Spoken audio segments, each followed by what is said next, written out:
दिनेश दानव दैत्य वंश विकंदनम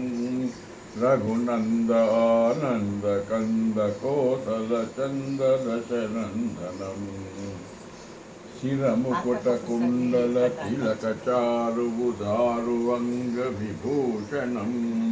आजानुभुज शर चापधर संग्राम जित खर दूषणम श्रीरामचंद्र कृपाळु भज मन हरण भव भय दारुणम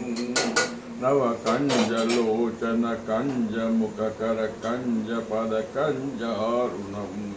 श्रीराम श्रीराम श्रीराम श्रीराम इति वदति तुलसीदास शंकर शेष मुनि मनरंजनम मम हृदय कंज निवास कुरु कावादिखिल दल गंजनम श्रीरामचंद्र कृपाळु भज मन हरण भव भय दारुणम